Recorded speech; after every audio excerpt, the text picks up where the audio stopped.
Go for liftoff in T-minus 30. Stand by for further instructions, Minnesota Black Robe Regiment.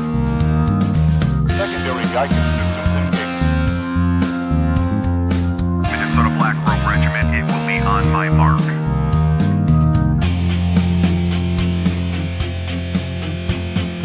All systems are a go.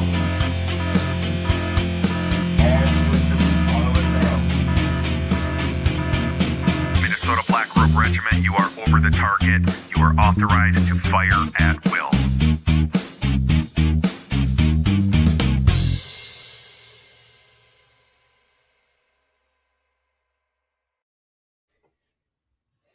Well, hey, thanks for stopping by on a Friday night. This is my next installment of Minnesota Black Robe Regiment's Libertarian Lowdown.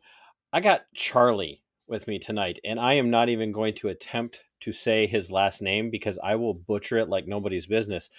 And while you guys are waiting for Charlie to come on, you guys need to share this out.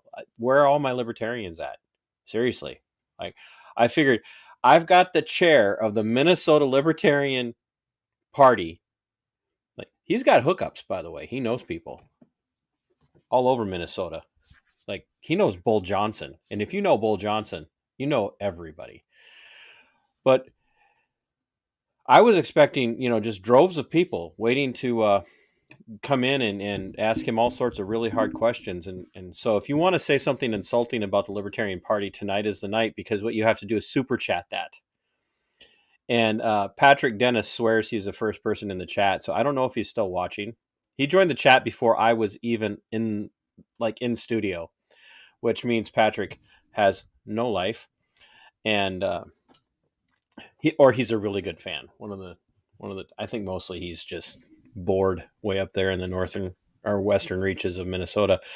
So before we get going too much further, make sure you guys are checking out the coffee. If you're a libertarian, I know you drink coffee because you got to have all that energy. And oh, hey, Jake Dahl's here. He says libertarian here. So all two libertarians in the state of Minnesota besides Charlie are literally watching right now. So merchandise, we got the really nice mugs. We got these really, I know I talk about these all the time now. These really fancy shot glasses. They are a stainless steel with a nice leather etching or coating on it with this etching. And I got these regular ones too, which I like quite a bit. And these really nice slate coasters. So if you're interested, you can message me, tcpearson@protonmail.com. You can find me on Twitter at Robe Regiment, Facebook, TC Pearson. And let's see, what else there's this, just in case you guys didn't know. I have a subscribe star now because I'm important people.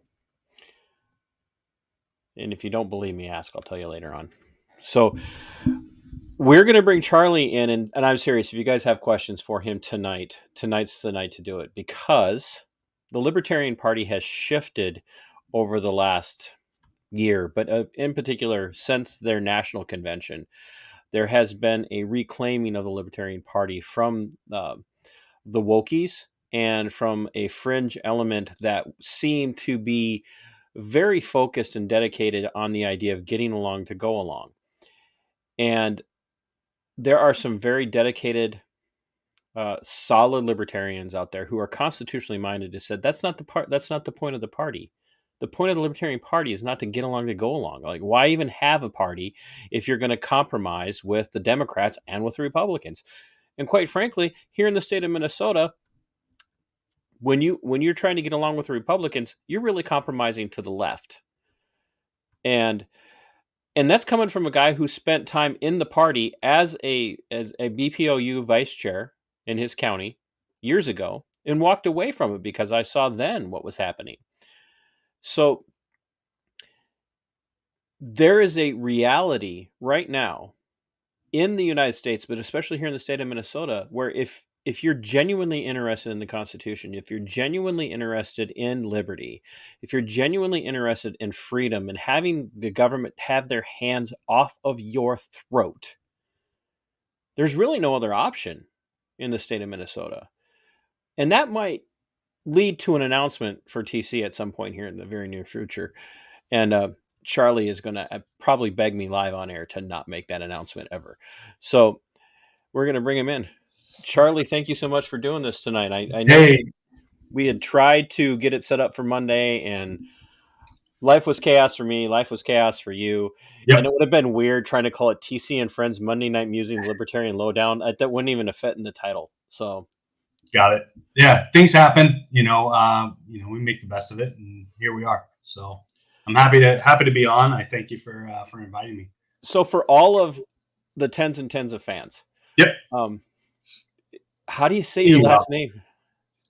So it's pronounced Kuchlenz. Kuchlenz. Kuchlenz. Yeah. I've had it my whole life.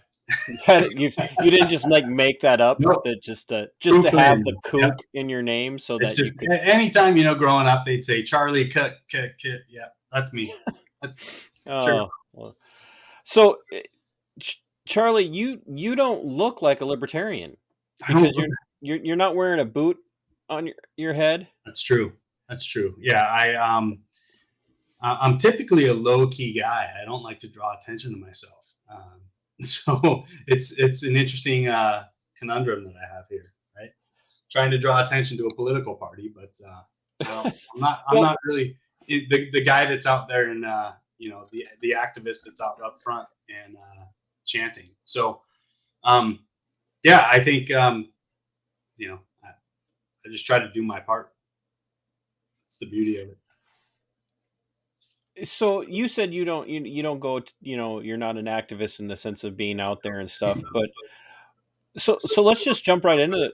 Sure. The last 2 years in the state of Minnesota, can you adjust your volume a little bit? Oh, you want me to shut that down? I'm getting as long as you can hear me, or you could just pretend that you can hear me and answer whatever question you think I'm asking. Okay. All right. Awesome. Thank you. I appreciate it. In the last 2 years in the state of Minnesota, we have experienced heavy-handed government overreach. And the Republicans gave a lot of lip service to responding to that. Well, our hands are tied. I mean, we want to vote against this stuff. But we can only do so much when we vote. Ultimately, the governor's got the authority through the House to keep extending this. The Senate's doing what it can. But House Republicans didn't really do a darn thing. I think there's a handful of people that started speaking out, but realistically, they've been shut down at every corner. You did a lot, in identifying some of the turmoil going down there in your neck of the woods, right? With and you've highlighted a lot of things on your channel that people didn't recognize what was going on, and that Lisa Hansen's thing kind of brought everything to light, and people were like, "What the hell is happening here?" Hey, thanks for the plug on my own channel. That's awesome. But I'm just saying, here's the thing: is I think people were so satisfied with being locked in their homes. It's crazy to me. Do you think they were actually satisfied with it? And I'm not, I'm not saying because I've had that kind of that black pill. They're satisfied with it, but I've also had a lowering of my expectations about the American mindset. Right. Well, as I look around, that even supposedly constitutionally minded people have been kowtowed into thinking that they have to do these things. Yeah. It's not even an issue. Sometimes when I look at it, it's not even an issue of I'm content with it. I just don't know what else to do. Right. Yeah. And here's the thing is, the information that we were getting from our government was not accurate. Right. The heck you say. What's that? The heck you say. I know, right? Well, why didn't they publish it, huh? Well, but if you have to if you can read it for yourself, that's right. Dangerous. Absolutely. You've got to be told what to think is the problem, right? So we have to be told. We would just prefer to tell you not to think. It's for the public's best interest, and if you're not, abiding by what the government tells us, then you're a radical, and you should be shut down, and you can't speak, and you can't raise a question. You can't even ask the question, right? What? So that's No. like we're trying to, highlight this process that we've gone down. And here's the thing: is I think the Minnesota GOP and the DFL, they're both complicit in this. There's no cry. I think the GOP will cry and raise a fuss and battle each other in media, but there's no action, right? And so that's one of the things that we're looking at is like, hey, we want people to come into our party that are going to take action, that are going to champion those causes of liberty, that are going to champion those causes of freedom, and really kind of identify some of those policies where we can start stripping away from hopefully the federal government and on our level the state government. So I'm disheartened to see these two parties not stand up for what they say they believe in, even if they're wrong. It's disheartening. I don't. By the way, if I ever look like I'm not looking, I'm monitoring the chat, and I'm also monitoring messages that are coming in. And All right. and what I don't understand is I get messages of people saying, "Hey, ask this," and I'm like, "Where are you watching?" Because my stream counter says 9. So I'm like, what's that about? I don't. For sure. And here's the thing, like, okay, so like, this is interesting to me. So I don't do a whole lot of podcasts. So it's so I'm special. You're special. I think I did one with Jacob Vandenplas. He's running for Congress out in Wisconsin, out in Appleton, Wisconsin. So he's a great libertarian. He's a farmer out there doing a bunch of great things. If you guys are out in Wisconsin, definitely support Jacob Vandenplas. So I'm going to plug his campaign. No, that's fine. You can tell Jacob we can collaborate. There you go. I mean, because he has his own podcast too. Yeah. Oh, well, I could bring him on Libertarian Lowdown. We can talk about libertarians in Wisconsin. There you go.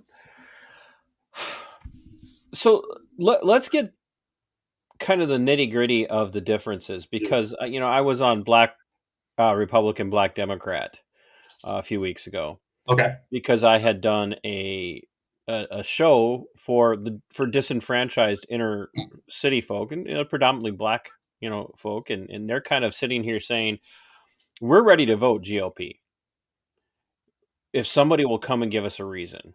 And boy, I'll tell you what, that conversation really kind of that really got me in hot water with a lot of GOP folk, because I sound, you want us to pander to the inner city people. I'm like, no, give them a reason to vote for you. Right.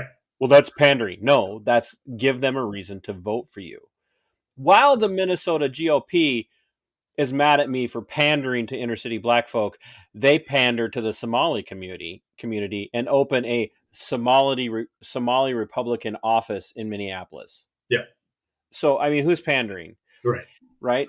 But and I get that. Like, I get that there's, it's optics, right? It's all optics at that point to see, who's doing what and how do we demonize somebody for trying to step on our turf?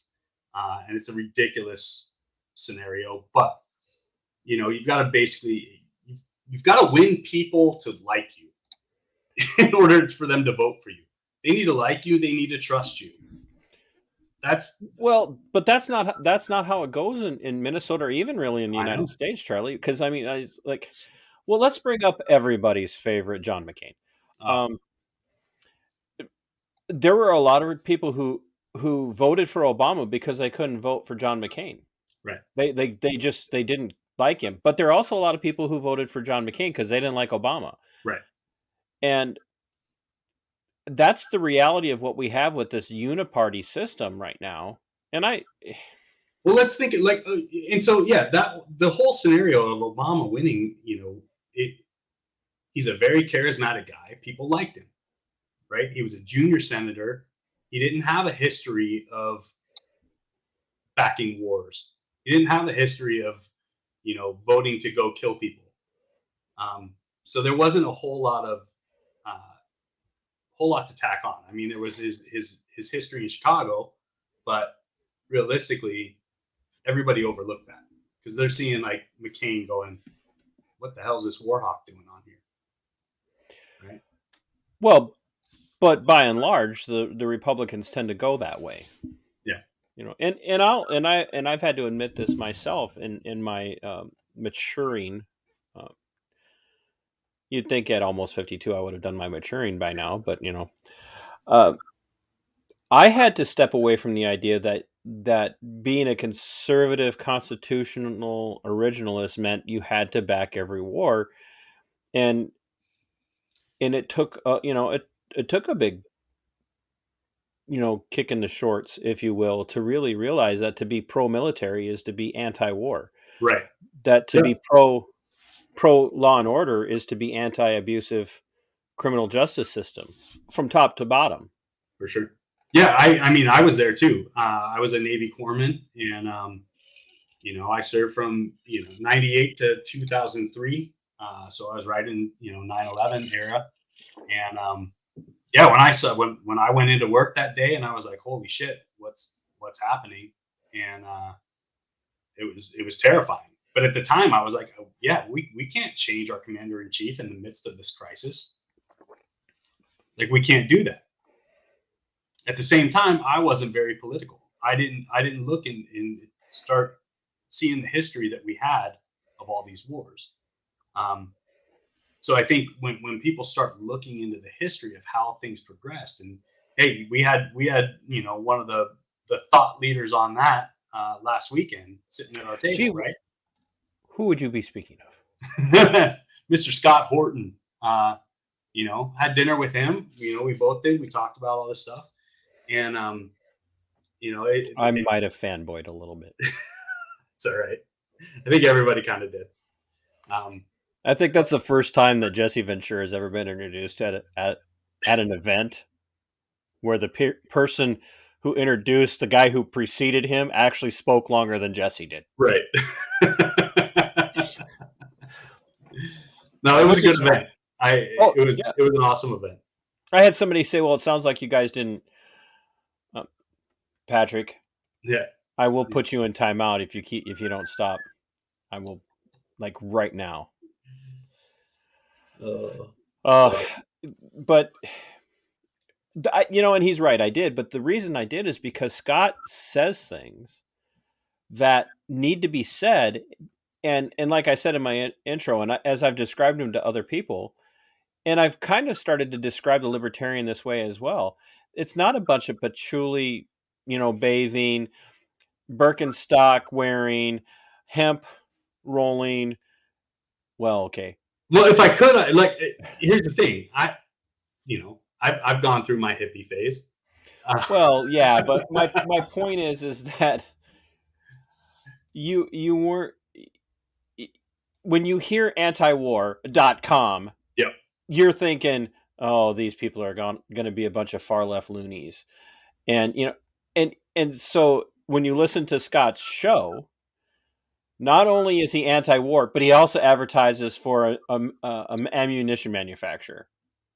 Right. And those things don't jive.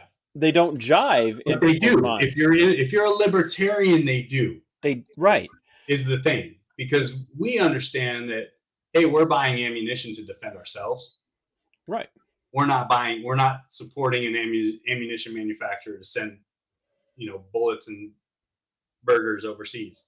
So bullets and burgers. That's a new combination I have not heard. Beers and burgers, and I threw bullets in there, and I was That's a first on my show. You brought something up. I'm going to coin that. That's going to be my. That's going to be the shooting range that we start somewhere. Bullets and burgers. And I will gladly run your ads. Awesome. That's a joke, by the way. I'm not actually starting. No, you said it on live stream now, so can I? Yeah. It's you can't walk it back. I can't edit you this can after the screen fact. capture that and share it wherever you want. So- and Patrick just gave us our tagline. Well, there you go. So, I mentioned Black Republican, Black Democrat, and Yep. when I told them that I am a constitutional conservative who leans, Mises Caucus Libertarian mindset, the Black Democrat host, Jamar, said, "Oh, so you're just an angry Republican because that's all libertarians are." And I said, "No, that's really not all that libertarians are."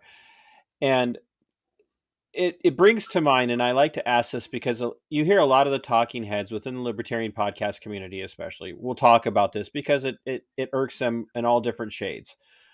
Dave Smith and Bernstein talk about it, and Woods talks about it, and others talk about it. But the Libertarian Party has tried for years to say we're the best of both parties.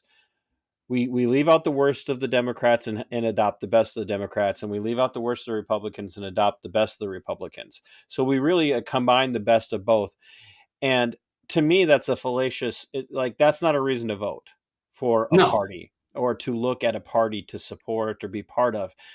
There has to be more to it than just taking the best of these two different parties, because you can really do that by just asking those to vote for those two parties and then asking them to get along. How's that working out for you, America? So looking at it from the perspective of the chair of the Libertarian Party in Minnesota, what makes you not just an angry Republican or an angry Democrat, if you will, who feels alienated because the Democrats have gone too far to the left and the Republicans haven't gone far enough to the right for you, which is just mind-blowing concept I don't know that it's haven't gone far enough to the right. I think there's no, but that's the perception for a lot of people who would say, well, you're just angry Republicans. Well, that's because the Republicans aren't going far enough to the right. Well, I think here's the thing. I think the trust in the Republican Party is waning. I think, people are sick of giving their money to a cause that's not going to stand up and do anything. That's what it is right now. They'll get into office and then they'll kowtow to whoever they need to stay in office, and that's the nature of the beast. Here we are jumping ourselves into this whirlwind to try and disrupt the political nature of our current state by running a third party, right? And so if let's say liberty-minded Republicans are going to run, but they're not going to do anything, hey, sorry, we're going to go after you, or these old Republicans that they just want to expand government still, but they want it their way. That's the good that they're putting through, right? That's the benefit that the people that they represent are going to receive when they vote for them, is they're going to say, hey, we're going to say everything this way, and we're going to limit government unless it's something that we are really back, because then we're going to push for the government legislation to go that route. But that doesn't work. Well, ultimately, what we're facing is that both of the parties of the uniparty are big government. The Dems are big government, control every aspect of your life, take all of your money, redistribute it to everybody else, for whatever reason, whether it's a just cause or not. Yep. And the Republicans are big government in that they want the power of the state. And people who watch my show enough now are starting to understand when I say the state, I mean at all her levels, Right. The municipal state, the county state, the state, and the federal state. Yeah. The Republicans are willing to use the power of the state to exact a moral standard that they believe should be enforced through the threat of force. Right. And I have morals. Oh yeah. I have standards. I'm against unfettered access to abortion. But I don't believe that the federal government especially should be stepping into that argument and having that conversation. I don't think people should be getting high every day of their lives and not providing, in the sense of they don't owe society other than to not be a burden on society. But they don't owe society anything in that regard. If you want to go and get high in your backyard or in your house, and you're not hurting your kids and you're not doing damage to somebody else, toke it up, bro. I Right. don't care. The federal government should not have a say in that. Now, if your local Absolutely. if The your only local- reason they have anything to say is that because they want a tax base, and they won't pass legislation because they don't want the other side to win. You know, everybody is on board with legalizing marijuana. And I say everybody, and that's a generalization, and I get it because there are people that will advocate against it. But at the same time, I would say the majority of people in our state, the vast majority, would not care if marijuana was legal. I would tell you there's a large section of the law enforcement community they're sick and tired of it, but they enforce it because they feel like they have to because it's the law. Well, and so that's okay. That's what it comes down to, right? Is like, okay, why are we telling law enforcement officers to enforce this law? Why is that the dictate from their chief? Why can't we have local law enforcement kind of nullify that law themselves and say, hey, we're not gonna do that? Right. And it's a tricky question, and it's a tricky scenario because there's a lot of nuance in there, and I get that. Well, yeah, I think we can nuance things to death too. Yeah. How do I want to? It's hard for people to understand. You know, so I have a friend / coworker who just, well, libertarians don't want any laws. Well, okay, even your anarcho libertarians aren't against law and order. They're very much for law and order, but they believe law and order should be happening at that incredibly local level. Right. So if you get down to having community organization, which is, I mean, it's impossible to the state is always going to exist. You're always going to have the state. I don't care if it's 10 people in a community neighborhood getting together and deciding that we're going to build a wall around our property to protect ourselves from anybody. Right. And we're not going to allow people inside of these walls to have sex. That's our decision. That's that is ultimately a state or a government. Right. Yeah. It will be short-lived because it will be nobody's going to want to short-lived move into that because people community. will. So But here's the thing: as long as it's voluntary, and you're living in a voluntary society, yeah, I don't see anything wrong with that. Now, there's smarter people than me that have gone down that thought track. You know, I've heard people say, you know, at any point, like any government is oppressive. And I understand that point. But I don't know that complete anarchy would exist for a long period of time without some government installation. Yeah, I can't, and maybe it's just me. Maybe I haven't read enough. Maybe I don't know. Like, maybe just my brain is like, well, you know, I could see how we could all live in an anarchist state, but I just don't think it would last long. Somebody has asked this question, and I just had somebody message me this. And there again, like, okay, I don't know where you're watching. If you don't believe that anarchy is the answer, but you don't want the government, I hate that term anymore, honestly. If you don't want the government making these decisions, then who's going to determine what's should be law and what should not? And where do you draw the line? Because it always comes down to, you know, the people smoking heroin in the streets and pedophiles. And I've yet to meet a anarcho-libertarian type who would say, "Oh no, we shouldn't have any laws about pedophilia." Yeah, I'm not going to make that claim.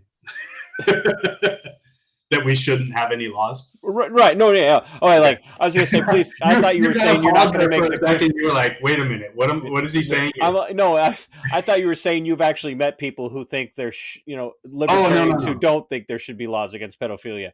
I was like, you should kick them out of your party. You should. I mean, I know that libertarians don't do that, but you shouldn't. You should kick them out of your party. Right.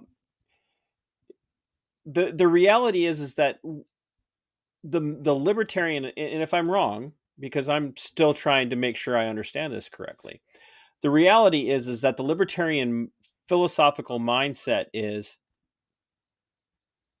harm no one else. Right.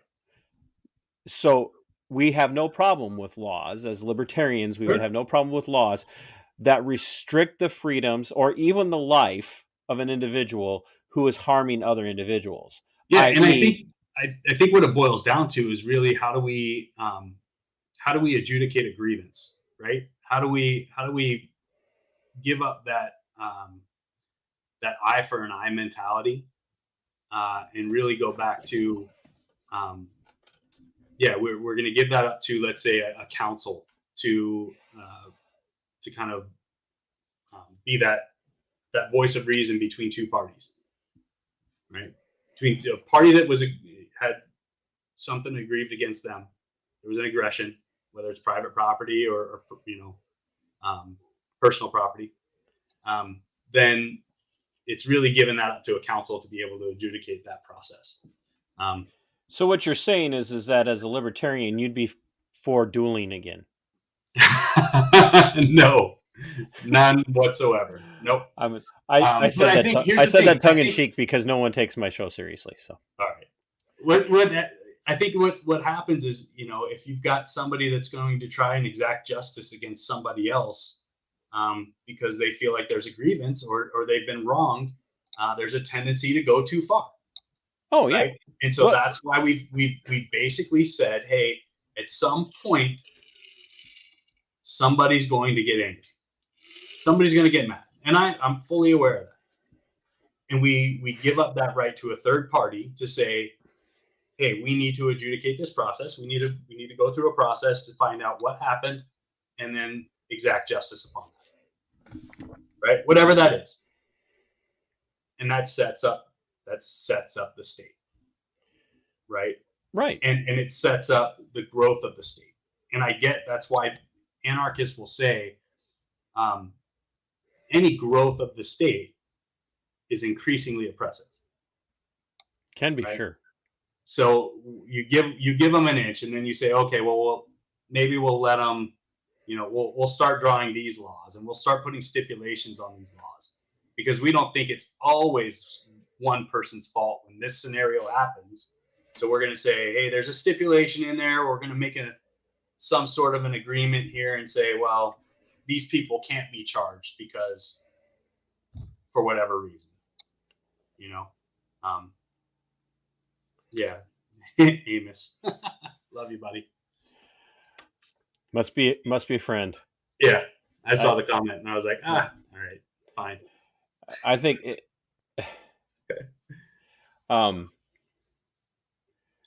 sorry, I lost track. No, it's fine. Is Amos the one that was sitting at the table with us that has longer hair? Starting to grow his hair? No. Oh, no. Okay. Who had longer hair? Not longer, but the treasurer. Oh, that's Joey. Yeah. Oh, that's Joey. Okay. I'm still trying to remember everybody's names. Yeah. But yeah,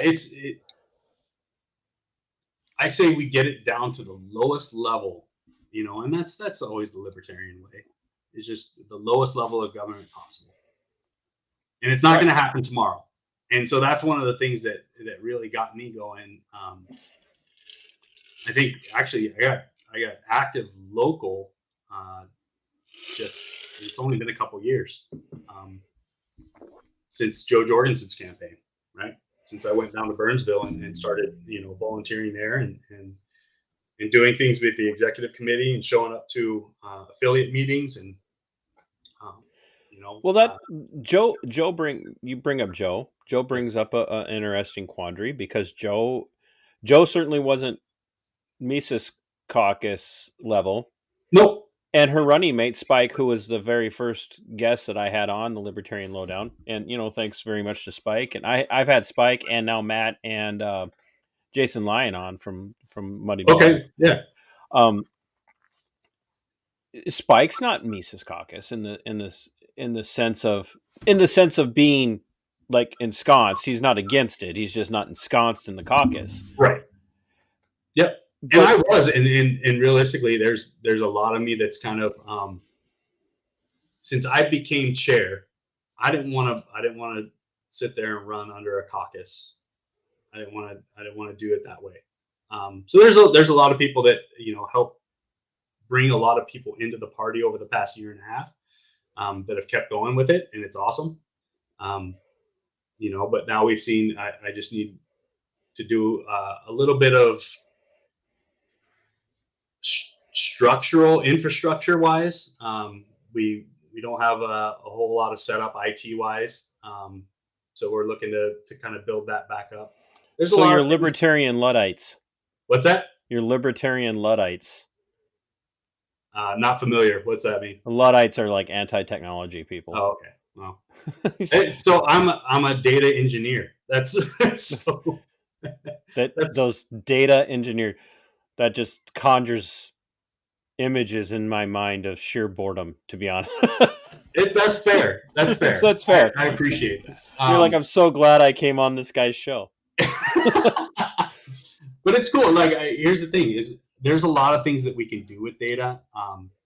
It's just a matter of determining the process right now, and that's where I really see my role with this party, is trying to set up that infrastructure so that we have a plan and a process, and it's reproducible on a local level.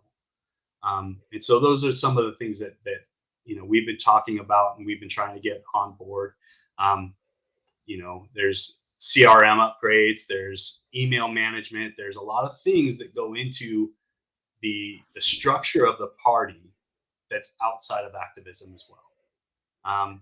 So it's really trying to fit those ties and say, hey, when our activism works, we need to be able to bring people in and help them get plugged in. So do you think that the Libertarian Party in Minnesota can? I mean, I'm not trying to.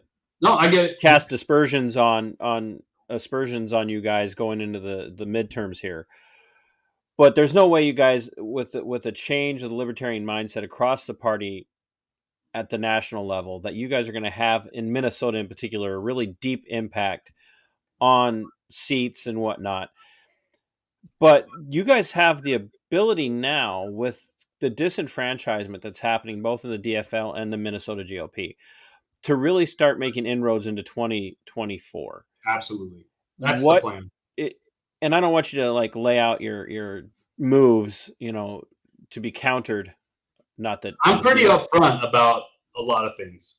Like I said, I don't do a whole lot of social media or a whole lot of live interviews, so maybe I'm not as upfront about it as you think, right? Yeah, as I think. It's hard to be upfront when you're avoiding the camera. Well, that's true. What are you, Tim Walz, not wanting to debate, or what? What's this? I'm not going to debate. But I think here's the thing: is I think there's a lot of things on the back end that we're, slowly progressing again. There's been a big hit. There's been a lot of people that feel disenfranchised, and I've talked to a lot of them. I basically told them my biggest goal is to help move the party forward so that I could rebuild trust in people. So that's kind of the goal. And I know there's people that will say, I'm against that. We can't work with these people. That's not true, in my opinion. I think there's things that we could do better from a messaging standpoint. But I think we've in this current climate that we have so many people that are disenfranchised from the left or the right, that there's a big opportunity to capture people's thoughts. So one of the theories, one of the tactics that's been floated, and we talked about this a little bit on Saturday after the event at dinner, is that sometimes you're gonna have to run to the left of the left and run to the right of the right. Right. And so when people hear that, they're gonna run to the left of the left. And I'm that guy sitting here going, no, I want a constitutional originalist party that I can trust. And I hear somebody say, You know, I think so. I run to the left. I'm like, what? Again, those statements are generalizations, right? And there's nuance in there. And it's like, you don't want to run to the left on things that you're conservative about.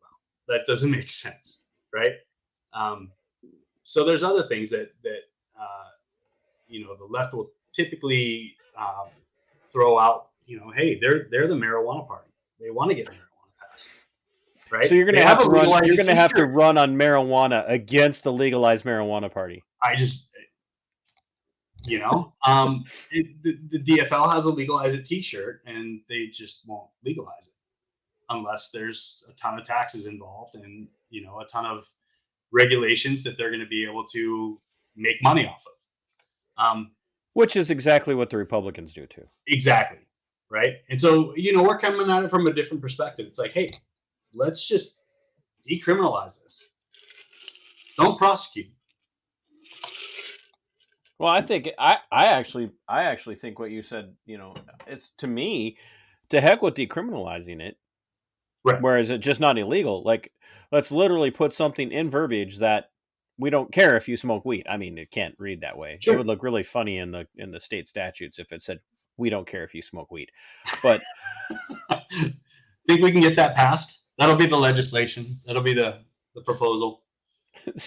We don't care. You and I can write that bill, and we won't even have to use spell check. There you go.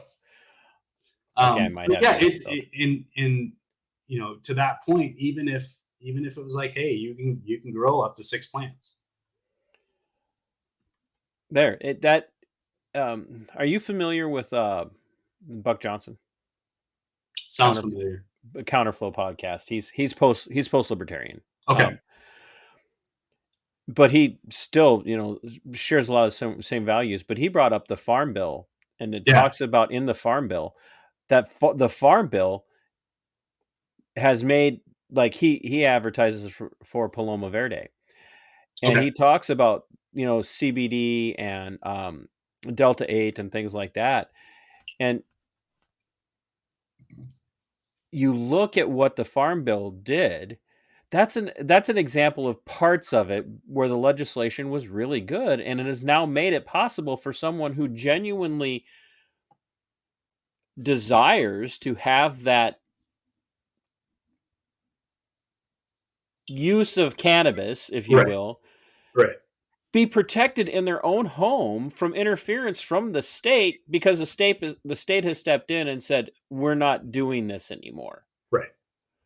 And granted, it's not, full blown, grow cannabis sativa in your backyard and, roll joints and hand them out to your neighbor kids.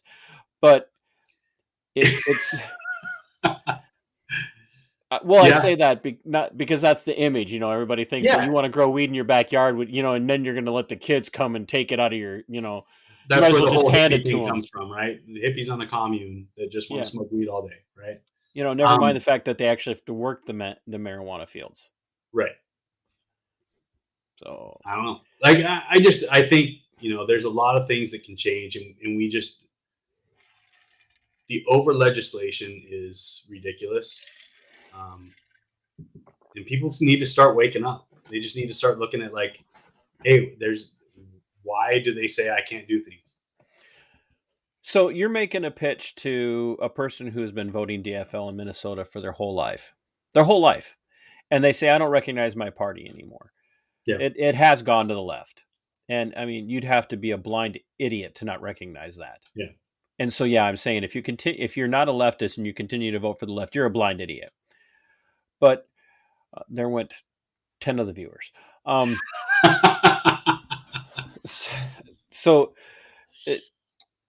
You're making a pitch to that person to, like, okay, you're right. It has gone to the left. So why do you keep holding your nose and voting? Because the definition of insanity is continuing to do the same thing over and over and over again, thinking that the result's going to change. Yeah. And we laugh at people who do that. But yet we look at a person who does that with their voting and we go, oh, that's okay. That's your party. You do what you need to do. You're making the pitch to tell that person, stop doing the crazy thing, stop being insane politically, and come over here What's the Libertarian Minnesota pitch that's constitutional and originalist that isn't going to drag you off to the left, Charlie? I think that's a good question. You're like, thanks a lot, jerk. Yeah, why'd you put me on the spot like that? Damn. Great. I'll make it even worse. You ready? All right. Yeah. Make me center. Yeah, I think from the left perspective, like I would generally ask kind of a leading question to identify what their pain point is with their current party. Just basically say, okay, well, let me do some fact finding and say, well, what is it about the DFL that's making you feel this way? And if it's really just kind of like the push towards inclusiveness and equity, because those are the biggest things that we hear, at least from the left, is like, well, you guys aren't inclusive. And I say, well, we're the most inclusive party out there right now. We don't care how you identify. We don't care, what your sexual orientation is. You're an individual and you have rights, right? And so let's help fight for those.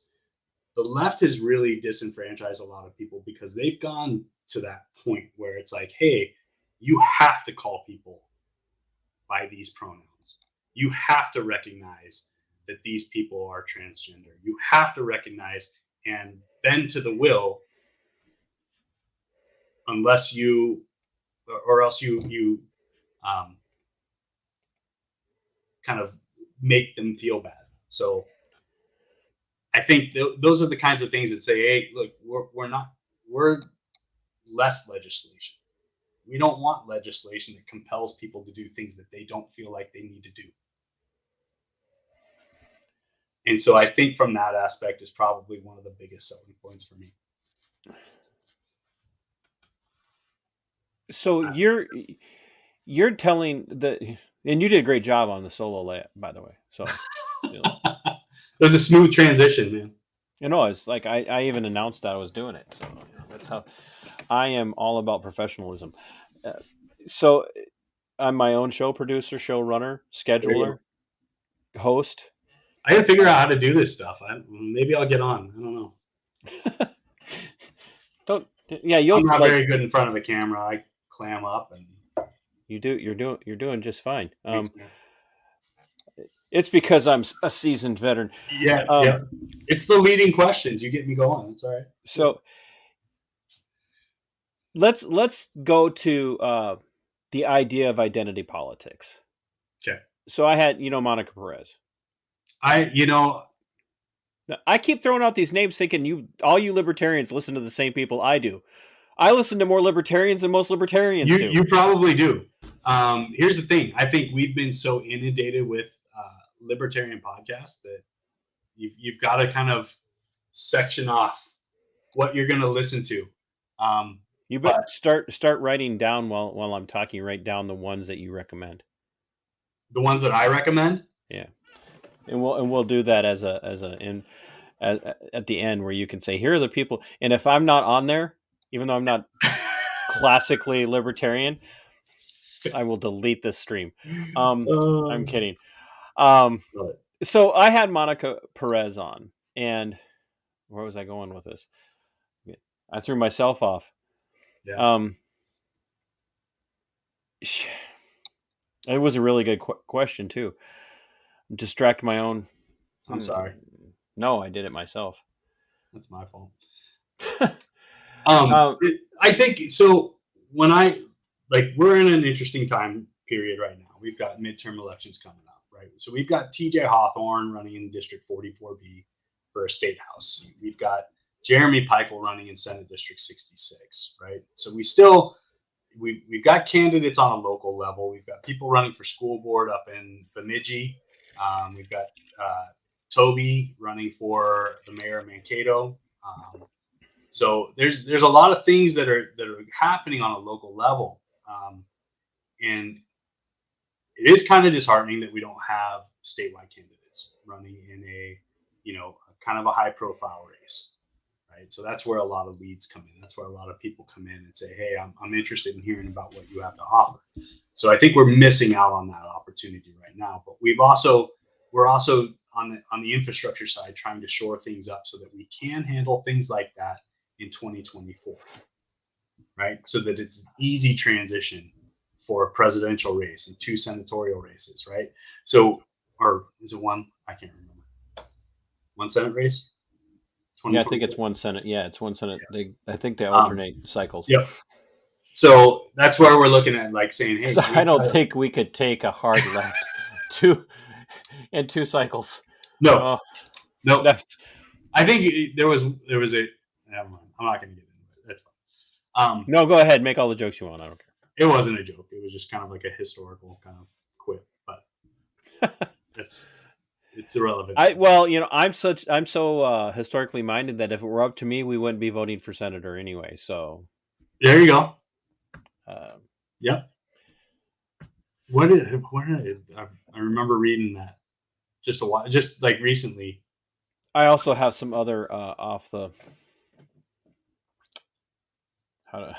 I have some ideas about how we could really change voting in this country if we put certain things in place again, but that might get me shot.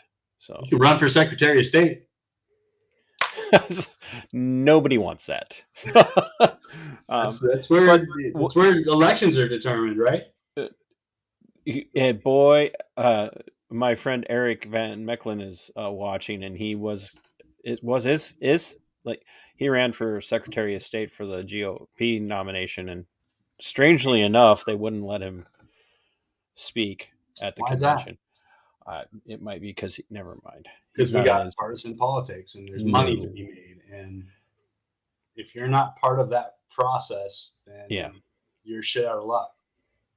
Yeah. Oh, yeah. Absolutely. I keep trying to rack my brain, trying to remember what really great question I was going to ask, and as it pertained to something that Monica said, and now, like, what's going to happen as soon as we're done with. Yeah, you're going to be like, no, I remember.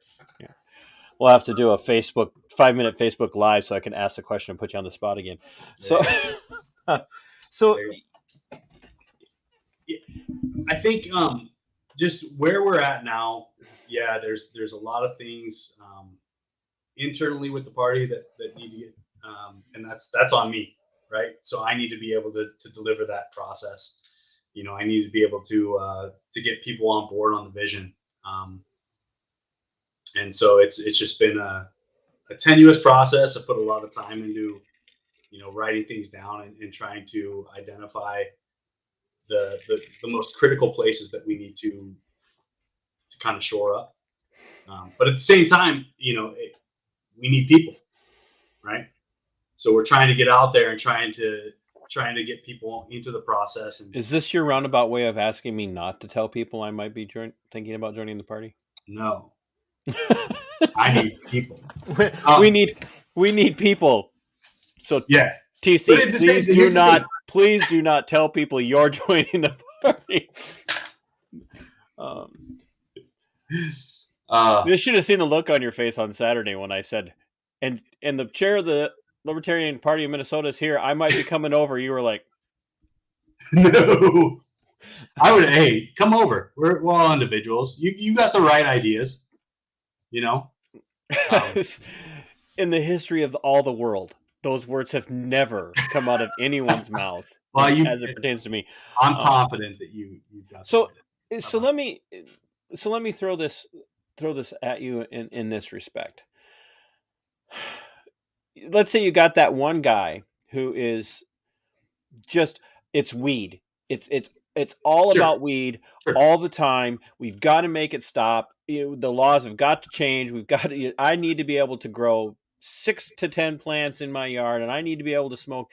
I don't care about the Second Amendment. I don't care about the First Amendment. I don't care about any of the amendments. I just care about weed.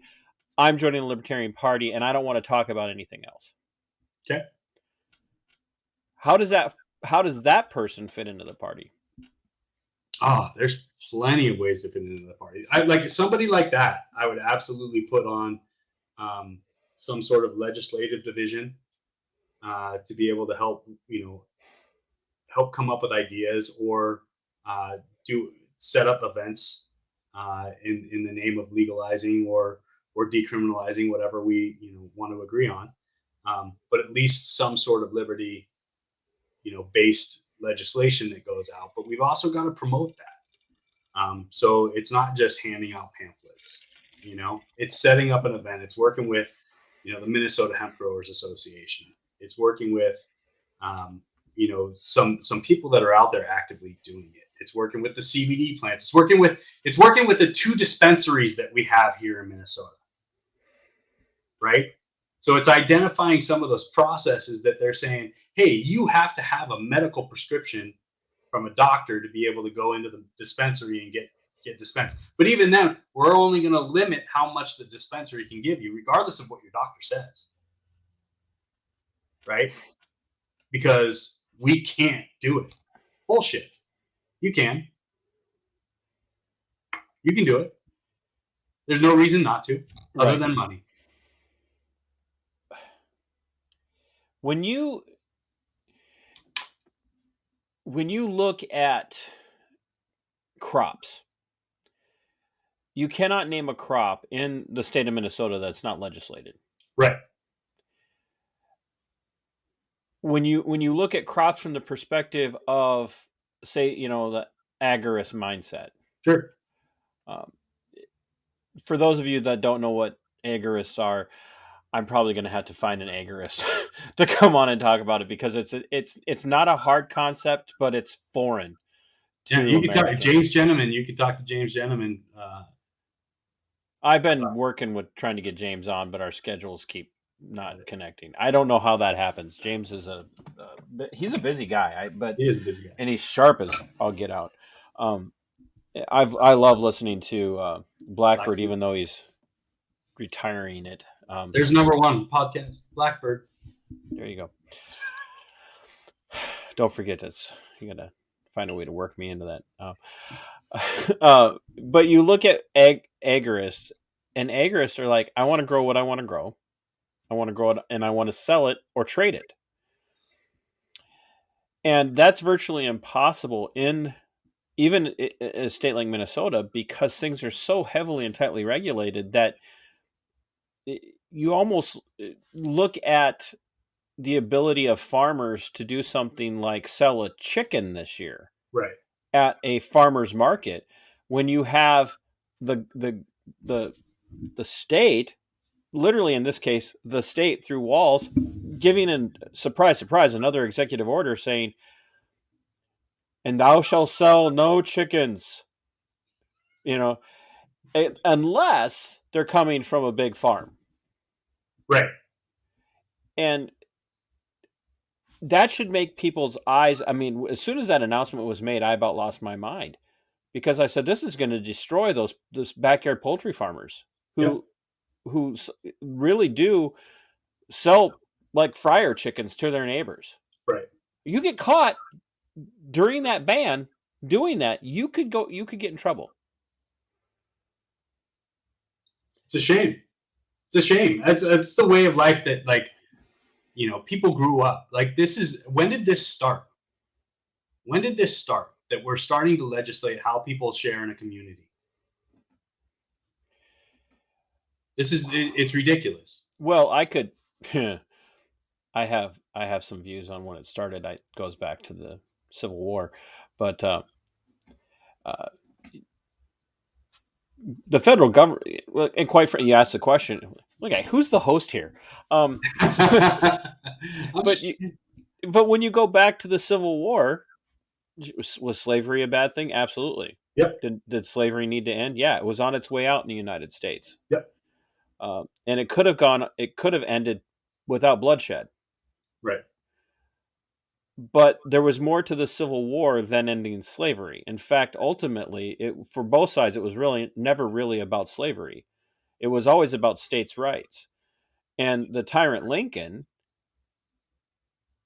said if he could save the republic without freeing a single slave, he would. And I had said this again when I was on with Monica, that in my perspective, the Civil War ended up not freeing a single person, but enslaving all of mankind. And it gave all of humanity in the United States, and it gave the federal powers, the federal state, the power to tell everybody what to do all the time. And if you don't, we will bring our force down on top of you. And for me, that's where it really started to go downhill fast. I was going to say go south, but it didn't go south. But that's what.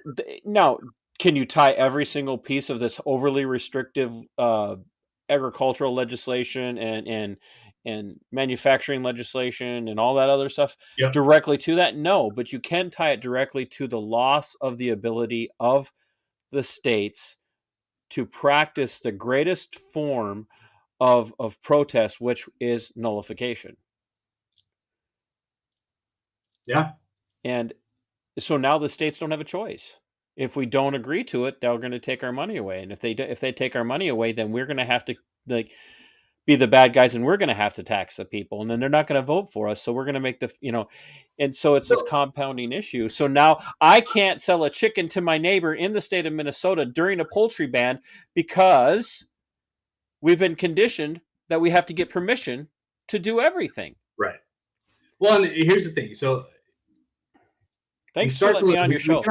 We can identify, the steps that led us here.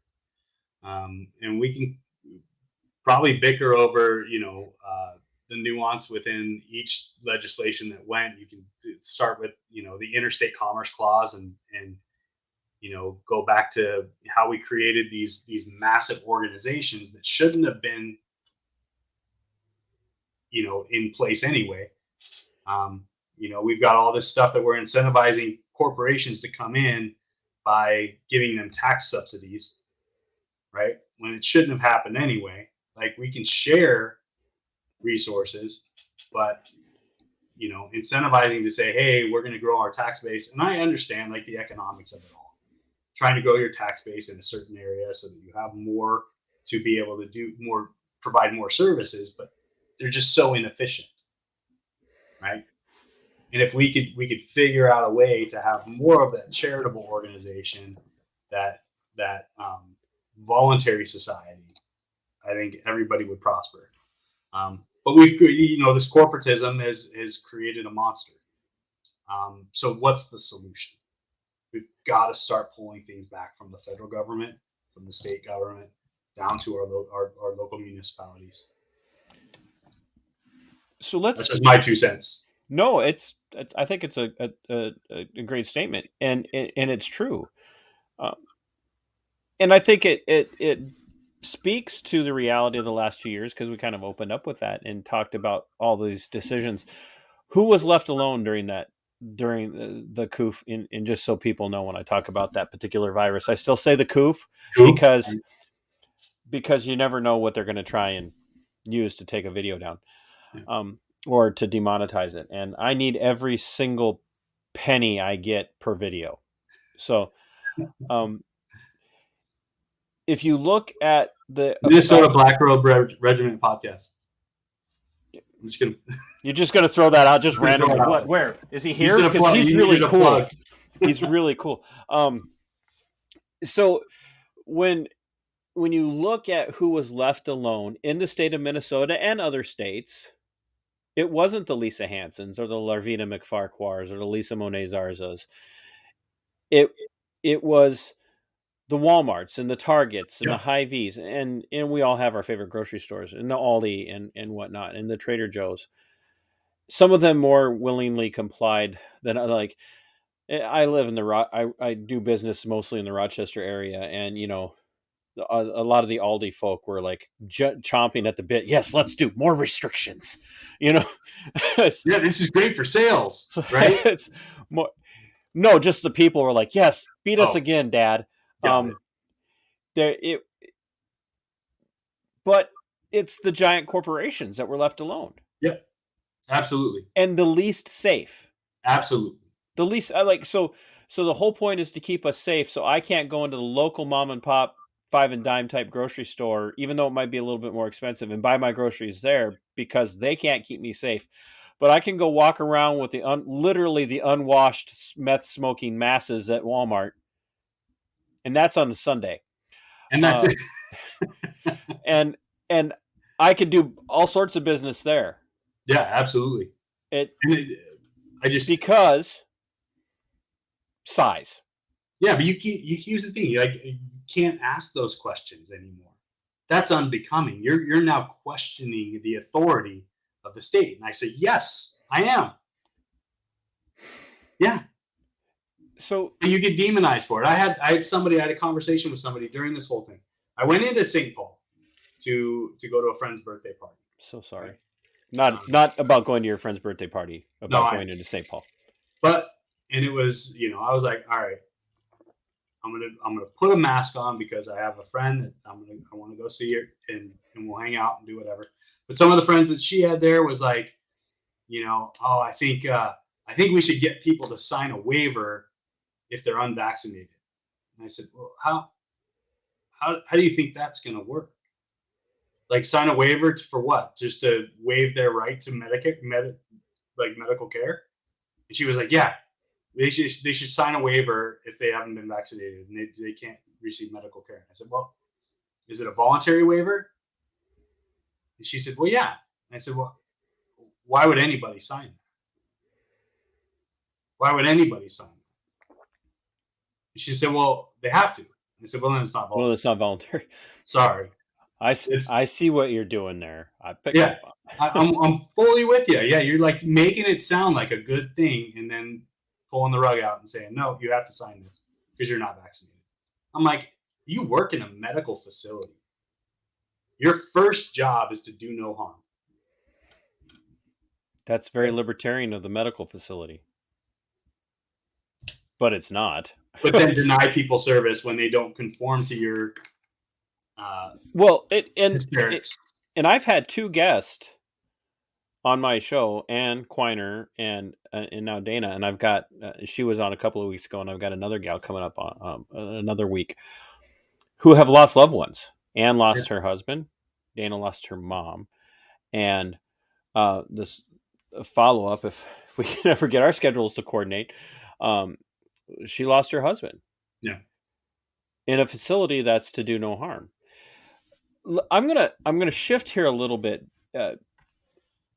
Because we talked a little bit of how you're going to appeal to that, hardcore Democrat that's voted Democrat their whole life. Now we're going to shift and we're going to talk about the Republican who's feeling disenfranchised, doesn't necessarily recognize the party anymore, but they have these strong Republican leanings that have been kind of foisted onto them. If you're a Republican, you're pro-military. Right. And to be pro-military means, subsection A, support all wars. Basically the Cheney and McCain level of republicanism, the Bill Kristol kind of stuff. Yep. But it also means that you're law and order, and law and order means that cops do no wrong until they raid your favorite until you president. don't like what they did. Right. And here's the thing. So I think for a long time conservative Republican that's going to, say, hey, we need to be imperialists and we need to be able to establish democracy across the world. We're not going to appeal to those kind of people. We're not. I'm sorry. Like we're anti-war. We don't believe in nation building. We believe in defending our country. But we don't believe in inserting ourselves into foreign wars that are going to lead nowhere, right? So I think from that aspect, I'll appeal in a different way. I'll look and say, hey, how do you feel about all these taxes that you've been forced to pay now, right? How do you feel about some of that?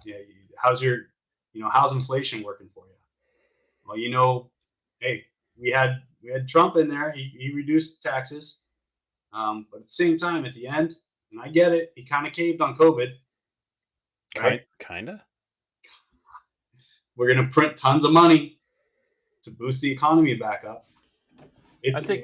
I believe it was a no-win situation. I think. Well,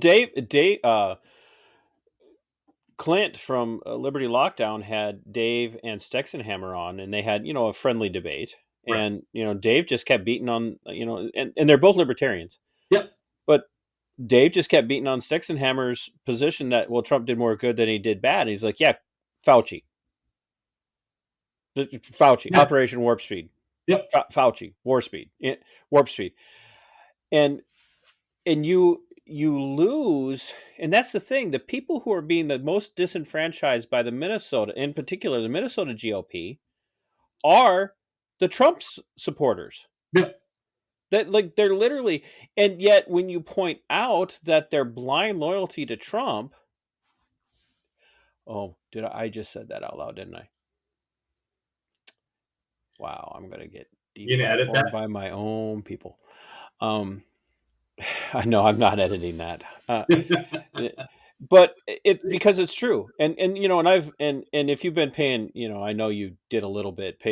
I'm sure you perused a little bit, but I've been beaten up on a particular topic on my wall over the last couple of weeks because I see some things happening that have me very concerned about a particular movement that starts with a letter and then has something to do with the storm and all of this stuff.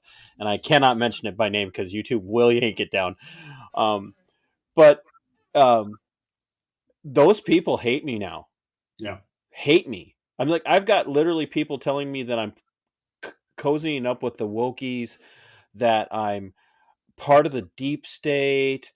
And because I'm asking questions about that particular individual, right, and the kooks and not everybody who listens to that individual is a kook, but there are some kooks in that group.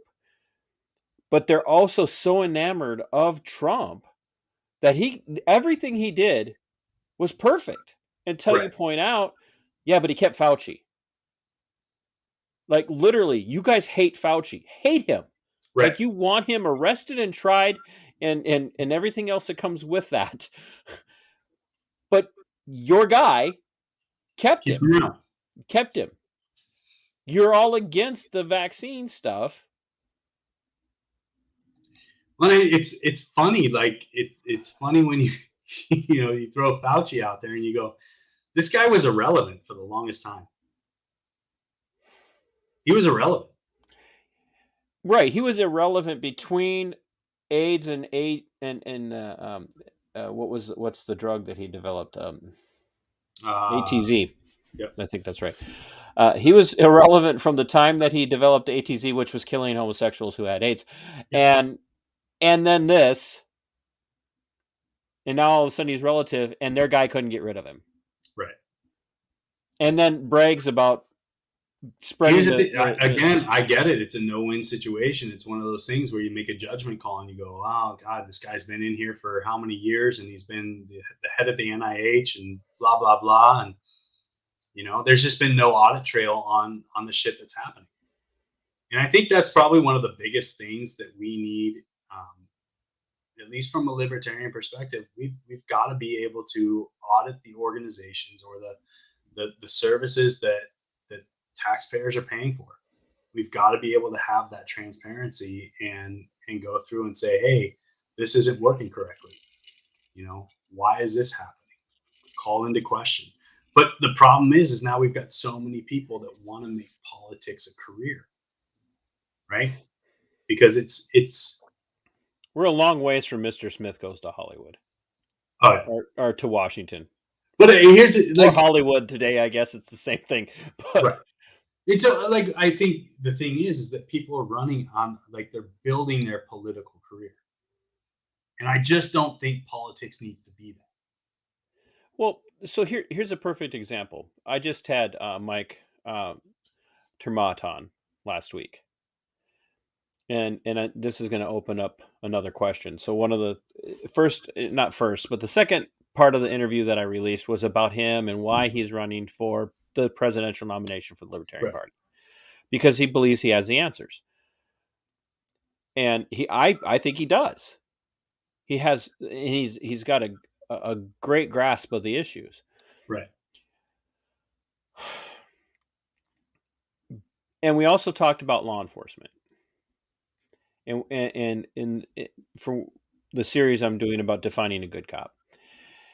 And he really kind of boiled down some of the issues in. I don't want to tie this in for you. This is why I do conversational stuff.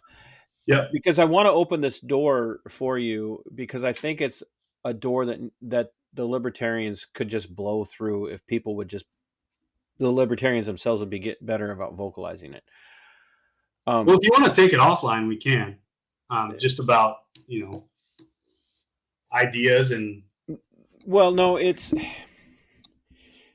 so one of the things that Mike and I talked about with police reform, criminal justice reform, was the idea of ending qualified immunity. Here's Mike, who's not a career politician, saying, "I want to be in a position of elected service to the people." I'm also telling you now, as an economist in the White House, people don't understand. He wasn't like the chief economic advisor to the Bush administration, but he was a Austrian economist advising the Bush administration. Not that it helped that much. They clearly weren't paying attention to anything he said, but he's advising them. He's advised others. He's then leaves economics and becomes a cop for almost 13 years. Walks away and says, take away qualified immunity, not because I don't like cops, but take away qualified immunity from all public servants. It's going to change the face of law enforcement. And I would argue that that's that same servant's mentality that every single person needs to have. And there aren't a lot of people out there expressing that. They're not having that kind of conversation.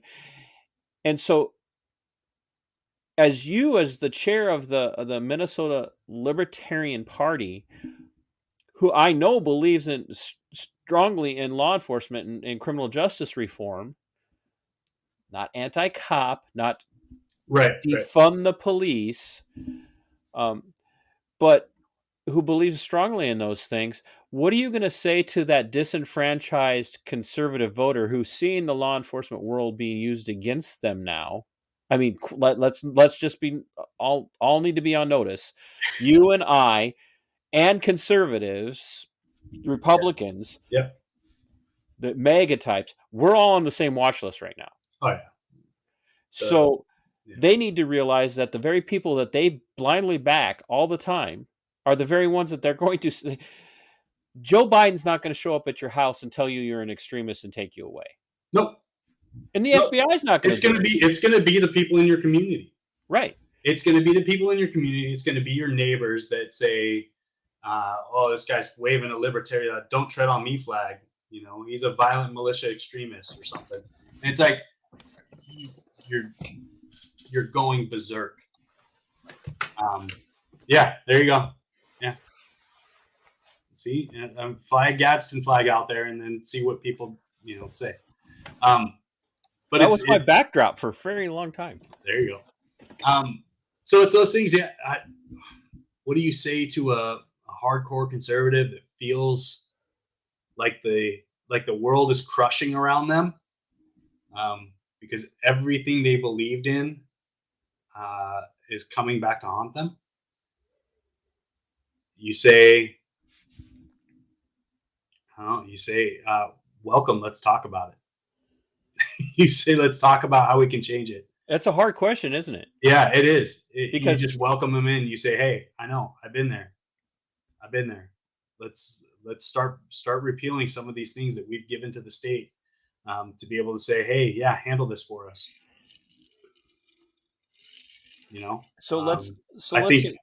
I think we've given up a lot of freedom for comfort. Those who are willing to exchange freedom for security will have neither freedom or security. Absolutely. Somebody somewhere in the history of this great republic once said that. But that'll get fact checked, and it'll be there's no audio proof that this person ever said that. Right. You don't have a recording. Like, really? Come on. No one can verify that those words ever were said. Because But all boy, the technology we have today existed. But we way do before have that. audio proof that Thomas Jefferson said separation of church and state in the Constitution. In the Constitution, right there in the Constitution, the wall of There separation. wasn't somebody, recording him on TikTok to be able to go viral on that. I'm just curious what a Thomas Jefferson TikTok channel would look like. What's that? I am now curious what a Thomas Jefferson TikTok channel would look like. I'm just. You should just do that. Like, just read quotes of Thomas Jefferson. But yeah. But here's the reality that when you start to tread on that sacred cow, if you will, you do end up risking alienating people. But is that to that point? Is that a place where the Libertarian Party of Minnesota in particular has got to be willing to risk that alienation, because something's got to change. It really does. Like, I watch reasonable, and I almost said reasonable articulable suspicion, and that's not what I was trying to say. But because I watch too many audit videos. I do. Well, no, I do. I watch reasonable auditors like Audit the Audit and James Freeman, and so those words do come out very easily. But I watch these reasonable auditors who literally like point out like the BS that's happening. Right. And if people aren't watching or haven't been paying attention over the last couple of days, there's this gal in uniform in her squad. Did you saw it? I saw that. That was basically said, move over. Like, I can go 90, you can't. I'll find a way to pull you over. Yeah, Becky Strauss or something like that. Oh my God! I hope she's looking for a new job. And I'm wanting to say to my conservative, constitutional, like back the blue at all cost people. Yep. What do you say to that gal who's literally bragging about the fact that I can go 90 and you can't, and and if you get in my way, I could pull you over. So get out of the way. Numerous times. Yeah. And by the way, she did that in uniform in her squad, and that video was out there long enough for people to find it. And no one's heard a word or reported a word about her being placed on administrative leave or anything. Just juxtapose that, what she was saying, against what you know about my story. Right. And what happened with me, who never once mentioned anything about being in that world. You could have watched hours and hours and hours of my videos and never known that. People would have had to dig or actually know you, right? Yeah. It wasn't like you were, hey, I'm gonna wear this and tout that I'm from some authoritarian organization. Nice little dig there, by the way. That was great. And but and that's the thing. So here, what it comes. So she gets away with this, and would have gotten away with it if some libertarian-minded individual had not caught that and put it out there. Right. And to me, that's where you have to put that in front of these people and say, is this really who you want to back? Right. And so then it comes down to, okay, in a big city, how do you handle that? And can we continue on with just the sheriff's department? Can we say, hey, the county sheriff is gonna run all of law enforcement? It's a tough thing to do, right? Especially in a big, metro like the Twin Cities. Well, so here's, and I brought this up with Mike, and I've had Eric Parker from Jacksonville is running for Jacksonville City Council. I brought it up with him, and I brought it to Walter Hudson, who's a Republican running for office, and I read his statement at Defend the Guard, and I brought it up to Stephen Lowell, who spoke at the event. For me, as talking to you as the Libertarian Party chair, What if we started looking at candidates for office and said to them, just like we do with the Defend the Guard, we want you to start backing legislation that ties funding for law enforcement to continuing education and constitutional education. Yeah. I mean, 20 to 25 hours a year annually, 20 to 25 hours annually in the Constitution, constitutional case law as it regards law enforcement and the First Amendment and Second Amendment and things like that. And verifiable and demonstrable, and it's going to take a lot of verbiage, but demonstrable proof that you're actually training this and that your officers are able to articulate that reasonably. Reasonable articulable proof. You try and say articulable. You're getting there. It's like, I know the words are kind of building up and you're like, I need to say it. But the ability to articulate a working knowledge of constitutional matters as it pertains to law enforcement in verbal and essay form, and retie that to funding law enforcement at both the state level, the county state level, and the municipal state level. That is to me, for the Libertarian Party or any constitutionally minded Republican, that's a gold mine, because anybody who says no to that has just told you everything you need to know about them and their position. Right. Is that something that the Libertarian Party of Minnesota could get behind, is backing something like that?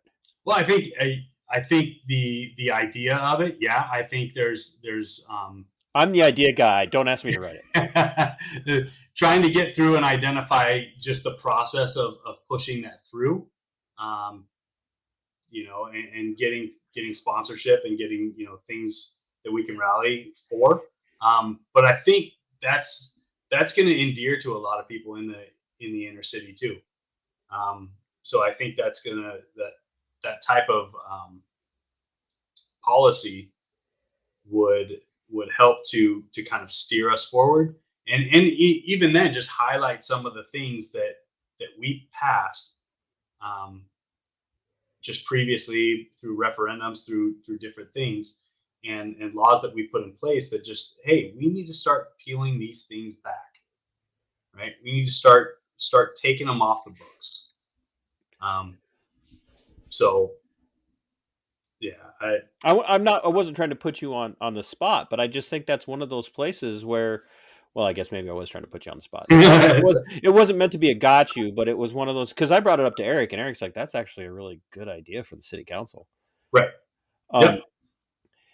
So I'll tie it to this. So you look at the event we had last Saturday, Defend the Guard, and somebody had asked me, well, what if we don't get a lot of people? I said, all that matters is not the number of people are there, but the numbers of ways that people that are there are impacted, right? Right.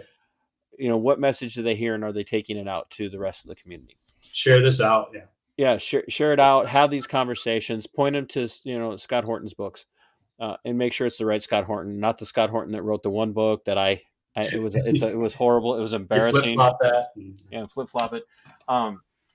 But when you look at the reality of almost every single politician I approached, save for a handful of people, Walter being one of them and Stephen being another, all of the ones I approached, well, this sounds like a good event, but I just can't be involved.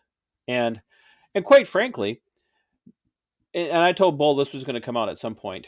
So this is not on him. This is on me. Right. Bull did the stand-up gentlemanly thing, and he invited both of his opponents in 7th District, Congressional District race, to come and speak or offer a statement on Defend the Guard and why they would back it.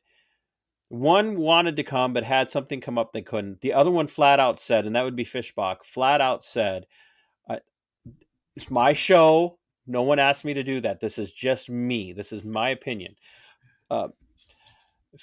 Fishbach flat out went full Liz Cheney and wouldn't have anything to do with it. She wouldn't come. She wouldn't even issue a statement. Flat out denied. How's that look to people whose sons and daughters are being sent overseas to die in wars that aren't being voted in as actual wars by Congress? Yep. That's a bad look. You take that Oh, same totally. kind of go ahead. Well, I'm just saying, like, I get it. You know, you paint somebody into a corner, right? Either they're with you or they're against you. And she can't give up that kind of political capital to Bull to say, you know, oh, I agree with him on this position, and I'm going to attend his event and give a statement. It's all political gaming. It's political gaming. It's gamesmanship. But it exposes the Absolutely, reality. it does. It exposes the reality. Yep. And I issued a personal invite to another campaign, and they were giving me all sorts of reasons why they couldn't be there, and they never did offer me. And they're right in the Twin Cities area, in a Right. district that's hotly contested right now, and very hotly contested. Very hotly contested. Very Probably one of hotly. the most contentious districts in the U.S. Yes, incredibly, like, not even the fifth most contested district. Not even the fifth most contested district. But I offered an opportunity to that person to come and speak, or at least issue a statement, and I got nothing. Nothing. Okay, from them. well, here's the thing. So And I'm going to tie this into the law enforcement thing. Yep. But you go ahead. But even then, there's somebody that I believe even sponsored that bill in some states. In a particular state where a rally might have happened. Yeah. So who couldn't be bothered. So we'll go. Yeah, I just it's so you tie that into putting these people on the spot about, okay, Democrats, you're for law enforcement reform, in particular, not criminal justice reform, right? Because you really don't want to reform criminal justice. You just want to reform, or defund law enforcement. Right. But you want law enforcement reform. All right, Democrats, put your money where your mouth is. Train these people in the Constitution. Right. Oh, Republicans, you want to keep funding law enforcement? Great. We want to fund them too. Put your money where your mouth is. Get them the training that they should have in the Constitution, so they're not, excuse the terminology, pissing all over your liberties too. Yeah. By the way, say through unconstitutional executive orders telling you where you can work and where you can't work, and when you can work, and whether or not you can leave your house, or how many people you can have in your house, or whether or not you can speak out against it. Put your money where your mouth is, and put your name on this legislation. Yeah. And so then when they say no, the problem that we've come across right now is we have, when we bring law enforcement professionals or LEOs into service, right? The training is essentially how to catch somebody. It's look for the signs that are going to drive an arrest or a conviction or something that we can get bad people off of the streets without any qualification, like without any pre-qualification of a perpetrator, right? We're constantly saying, find a way. Right. And that puts them in a bad spot. It puts them in a really bad spot. I believe there are a lot of good law enforcement officers out Absolutely. there that want to do the right thing, that their hands are tied. I believe that, I believe they're out there. They're handcuffed, if you will. Absolutely. So it's really peeling back some of the policies that we're asking them to enforce, and really looking at those and saying, do we really need this? But nobody wants to have that conversation. And it doesn't help the budget to have those conversations, right? Because we're going to drive revenue off of convictions. We're going to drive alternative revenue sources for the city based on fines, based on moral legislation. So, right. But, and I keep coming back to this because I think this is, no matter what the issue is, when you have the truly moderated, not moderate, but the truly moderated view that's constitutionally sound, you just have to keep beating on that. Right. And and that's what's missing from the uniparty, and is that they're beating on each other. They're not beating on the soundness of their arguments, or beating on the soundness of arguments in the sense of this is our argument and it's sound. It's literally they're beating on each other. Oh yeah, well we're Republicans and the Democrats want to take your kids and homosexualize them, and vote for us and we're going to protect your kids so that these things aren't happening in your local schools. And then the Democrats come out and go, yeah, well, Republicans are all bigots and they don't want your kids to feel safe if they happen to be in that particular protected class. So we've got to vote for us so we can keep this agenda in the public schools. And they're literally all saying exactly the same thing. Yep.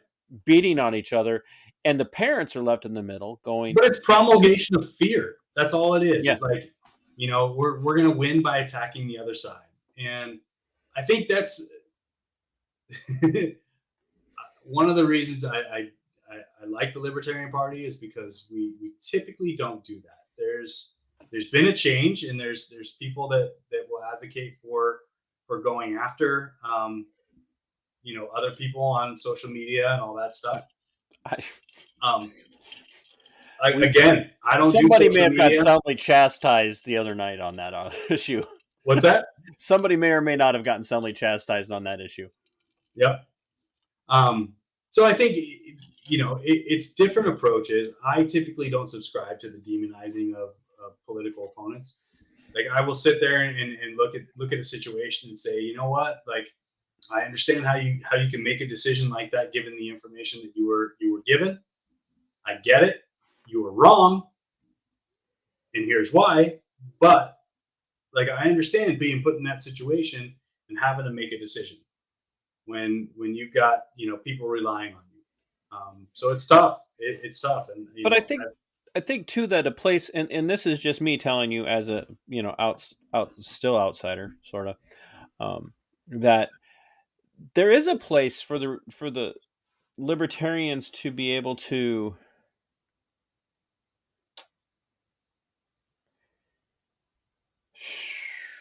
how you gonna phrase this? Yeah, to say, I'm not going to beat up on my opponent on an intellectual level or on a personality level. It's like one of the things that I hate. I can't stand it when people refer to Biden by his mental decline. It drives me crazy. Probably the wrong choice of words there.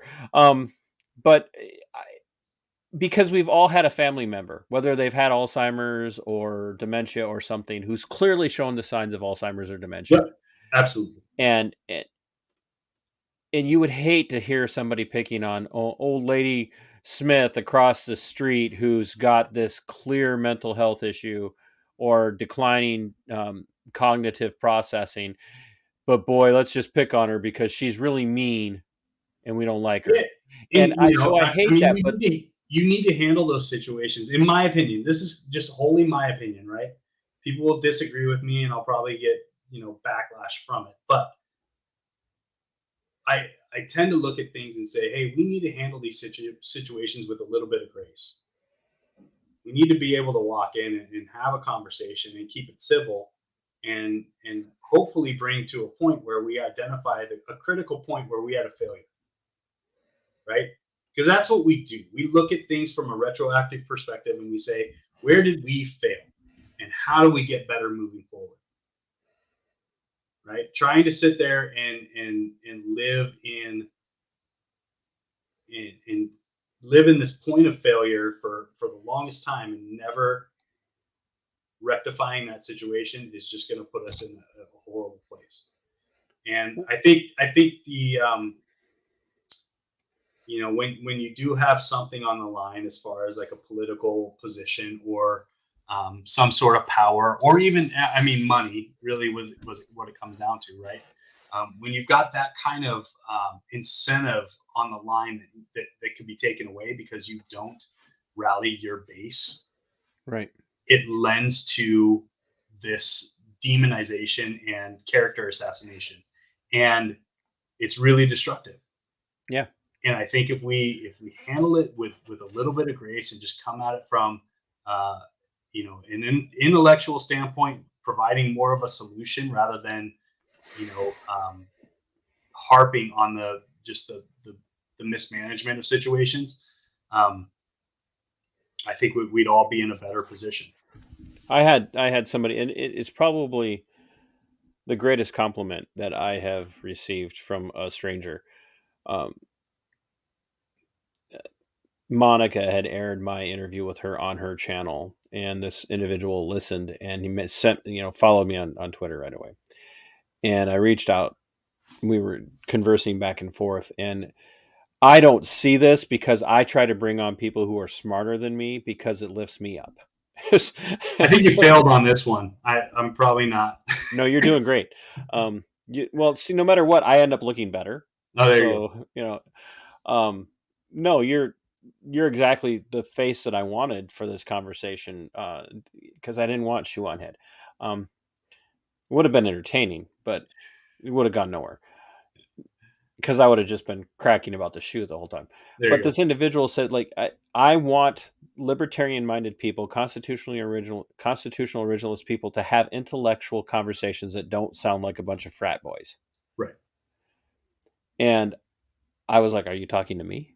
It's like, I'm feeling watching this. Are you watching the same show that I'm watching? Because there's a reason I don't watch most of my stuff back. But that's what's missing is I can critique my opponent, and I can critique their position and even the error of their logic and their thinking without going, "Yeah, well, you're a poopy head." Yeah. Which would be fun to hear on stage at some point. I could laugh at that in a presidential debate. It would be entertaining, right? It would be entertaining, and I think that was the draw. As you had a lot of people that were entertained by the Trump circus, and him and Biden yelling at each other on stage was literally the epitome of two mental morons. But at the same time, you look at it and you go, holy shit, this is where our country is. Or watching the post-debate analysis as everybody was laughing about the fly landing on Pence. Right.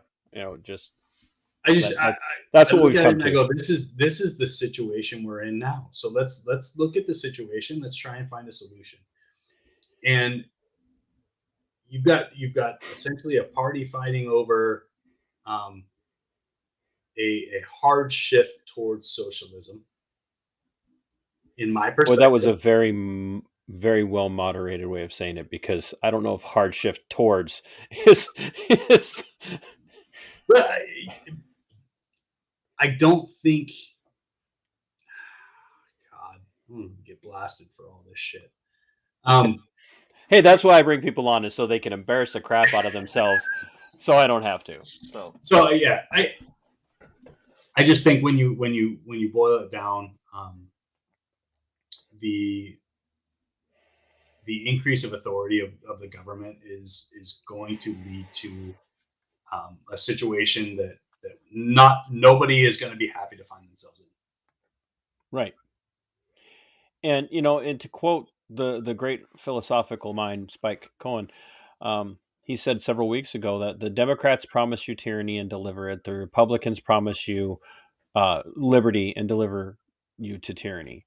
Right. And I think that's where my eyes have really been opened, because I watched in my own personal story over the last couple of years, people who would claim to have been Republican, conservative, really kind of hand me over to the wolves, just in my personal life. Well, you made a choice to stand on that hill and what hill to die on, and that's literally had people I know and care about tell me, well, you chose that bed, so now you got to lie in it. No, well, it might not be right what happened to you, and I'm going, that's literally the wrong thing, and the Democrats will tell you brought it on yourself. Yeah. People, Democrats literally gleefully celebrating when Lisa Hansen was hauled off to jail.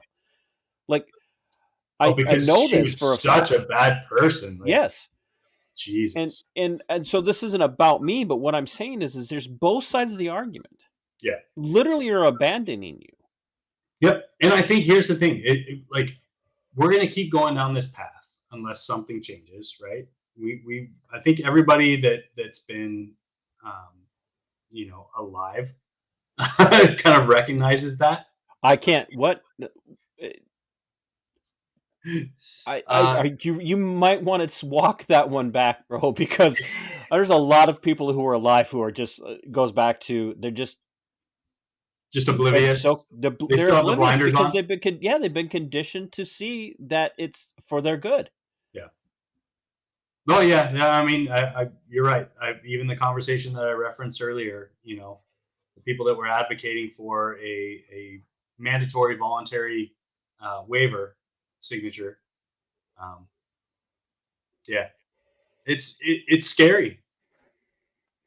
It's scary to think about, but all we can do is push our principles, push our solutions, and hopefully start to develop more. I was out at the Citizens Council for Health Freedom event last night. Radical terrorist. Yeah, I know, right? Shit, health freedom. But it really was. There's only one kind of health freedom that matters in this state. But here's the thing. Like, check out this organization. It's a great organization, in my opinion. Pushing for more liberty-minded health facilities, dealing on a cash basis, right? Some incentive in there for to not subsidize healthcare for people, but on a charitable level. To do that, not tax-based, right? So it's at a charitable level to be able to offer a subsidy essentially for people who don't have the cash to deal with it.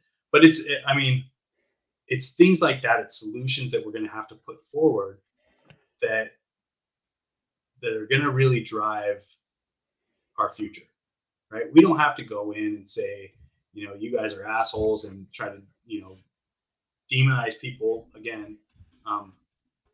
But I just saw this. What subject are you guys talking about? So I was just talking about an organization called Citizens Council for Health Freedom, an event that happened last night. And see how I multitask? I'm listening to you. Yeah, I'm you did answering messages multitask, over here, and I'm answering in the I'm not well versed in this, so I've got to stop and read it. I could really make the stream entertaining and say. And by the way, I wear a diaper. No. But here's the thing: like when it comes down to it, like healthcare is a pivotal piece of the puzzle. Absolutely. Right. And then the Fed. Everything over the last 2 years was revolving around healthcare. Yep. Everything. So when you say, "Hey, we're gonna start managing healthcare at a federal government level," you're opening yourself up to that authoritarianism. Oh, well, there's some encouragement. Amber G says, "Oh, I see. I'm all for libertarians." Hey, all right, Amber. Amber, what state do you live in? Because I can think of a party that you might want to join. And that brings me up to this question. Last week on Tim Pool, on the Timcast, I'm not going to get into all the ins and outs, but there was. I haven't watched it yet. I haven't either. Well, because you think this show is long. Yeah. So last week on Timcast, Dave Smith, Amber lives in Minnesota. Amber reached out to Charlie at the Minnesota Libertarian Party. He is the chair of the Minnesota Libertarian Party. They would love to welcome you in. Sure. So yeah, last week in the middle of the show, not the middle, but let's just say in the middle, Dave Smith, who is apparently the heir apparent to the nomination for president for the Libertarian Party. I know there's, Mike Termat's got his hat in the ring, and I think it'd be a very interesting conversation to watch those two hash out their ideas, because I know they'd back each other no matter which one got it. Right. Tim said, how many people? Is it 20,000? Was it 20,000? If 20,000 people across the country all join the Libertarian Party, like officially join, not just said, "Oh, I am a libertarian," but officially join their local Libertarian Party, He said that he would announce that he and Maj Toure from Black Guns Matter would be, Black Guns Matter? Yeah, Yep, Black that's Guns right. Matter. Yeah, Maj Toure from Black Guns Matter would announce officially to be president and vice president Vice President. candidates for the Libertarian Party nationally. I'm sitting here as an apparent outsider, apparently. Yeah, Apparently an outsider. You're more inside than I am. Yeah, jeez. No, it's because I do show prep literally 5 days a week, bro. Oh my God. Every day. 4 to 5, maybe 6 hours a day. I'm listening to books and speeches and lectures. Holy smokes, man. And my coworkers are like, "What are you doing? Leave me alone." Leave me alone. Why are you writing on the back of your hand? They Timestamps. Timestamps to go back to? Timestamps. Yes, exactly. I have a mind like a steel trap. It just all goes through. There you go. It said that he would announce officially that they would be on the ticket. Are you seeing any feedback in Minnesota from that? Have you seen an uptick in interest? Are you guys getting more clicks on the website? Are you getting more people signing up? Because that's a pretty big statement. 20,000 new people. Yeah. And I think we still need to. I think we still need to go through the numbers on all that. So I can't really divulge anything that we've seen until. So you're part of the deep state. I don't have solid numbers on it. So. You're never. But we do back. Like you're never coming back to talk to me again, are you? What's that? I'll come back. I like you. It's fun. See, that's the thing. Like you got to. Bob says. Do your part. I am doing my part, Bob. Thanks. Yeah. And here, this is exactly appeal to Amber. I am concerned about our state's future. A lot of shady stuff goes on, and it doesn't benefit the citizens, and nobody does anything about it.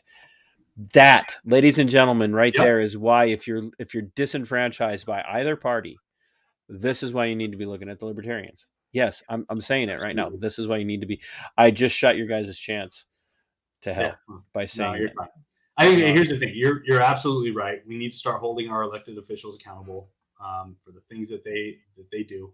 I think it should be. It would be awesome. I was looking at. I was like, man, I should just build a website of all the scorecards for liberty, like a voter scorecard. I think there is one out there, but I don't know. We'll take a look.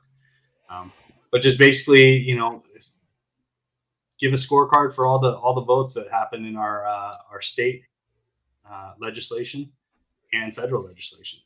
Just do a liberty scorecard and say, hey, these people are for liberty, these people are against, and we'll kind of tear apart some of the bills. I think, there's a lot of education that needs to happen. At the same time, there's political activism that needs to happen as well. So here's what I would, and I'll give you an opportunity to kind of cap off, the driving motivation people should have for looking at you guys. If you really want to know where your legislator stands, don't listen to their campaign speeches. Don't listen to their stump speeches. Don't watch their political ads. Don't, you do you. I'm not, we had this conversation last Saturday night about I'm not the have to, or we must kind of, I'm over here saying I will say there are certain things we must do and there are certain things we have to do, but don't listen to those things. If you really want to know where they stand, if they're currently holding office, all you need to do is look at their voting record. Yep. And if their voting record is 90% or more on the Constitution, in favor of and upholding the Constitution, then you don't need a Libertarian candidate. You've got the right candidate there. If their voting record is less than 90% on the Constitution, or in favor of the Constitution or with the Constitution, you have a big problem. You have a big, big problem. And the reason that I say less than 90%, because that sounds like such a wide window, such a massive margin. is because everybody's gonna have an inconsistency somewhere. You know? Right. Yeah. Here's the thing: we can't throw out the good in search of the perfect. Right. Right. Absolutely. I mean, we need people that are going to be able to do good work and then look out for us as people. Right. And Not join the machine so I can make a bunch of money. I just want to get in on, I want to know what I'm trading tomorrow. So so I can be on a committee so I can make some money and play some trades when I know something's going to affect the company. So or you can vote for everything Raytheon. I mean, yeah, that's not what sure. I didn't say that. So Charlie, give the audience, for those who are watching right now live and in playback, give them a libertarian synopsis of, especially here in Minnesota, what you guys want to do. Not what you're going to do like right now, because for sure. what you guys want to do. Nothing's going to happen overnight, right? This is a process, and there's a lot of people have done a ton of good work over the years, setting up a decent foundation for where we're at now. There's a lot of things that have been neglected from an IT standpoint. We haven't really progressed from there.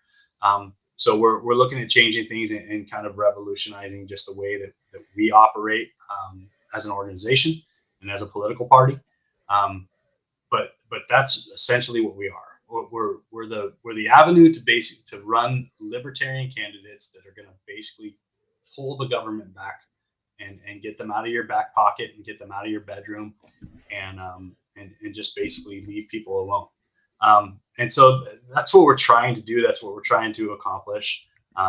We need help. We need people that have a business sense. I need marketing people. I need salespeople. I need a lot of things that go into establishing an organization. And again, there's people within our party that want to throw the good out in search of the perfect. So there's internal conflict that we have that we need to remedy as well. And so I think what it really boils down to is we know what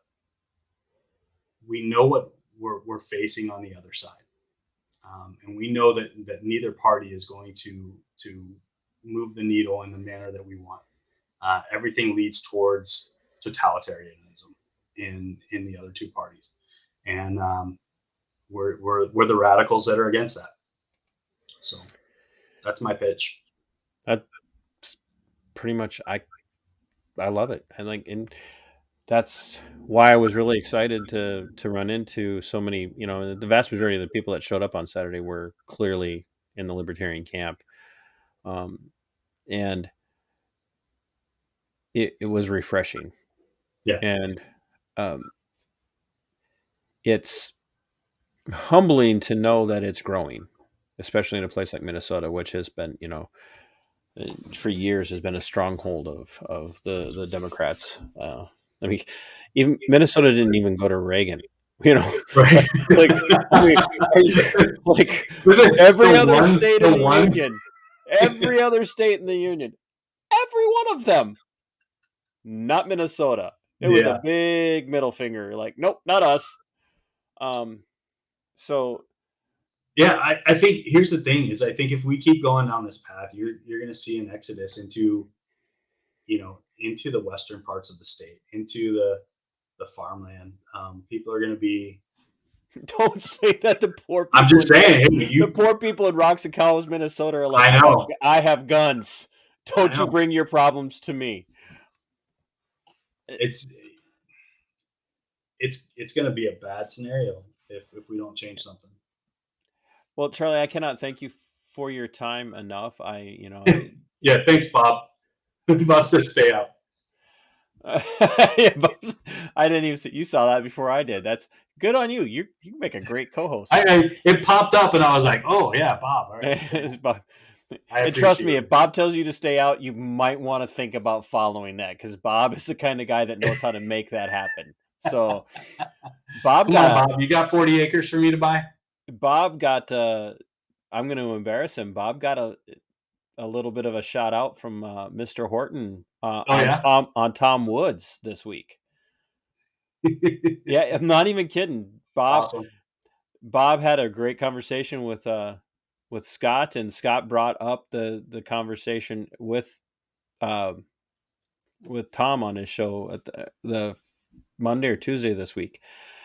And I'm like, hey, I was there for that. Nice. So Awesome. nobody was.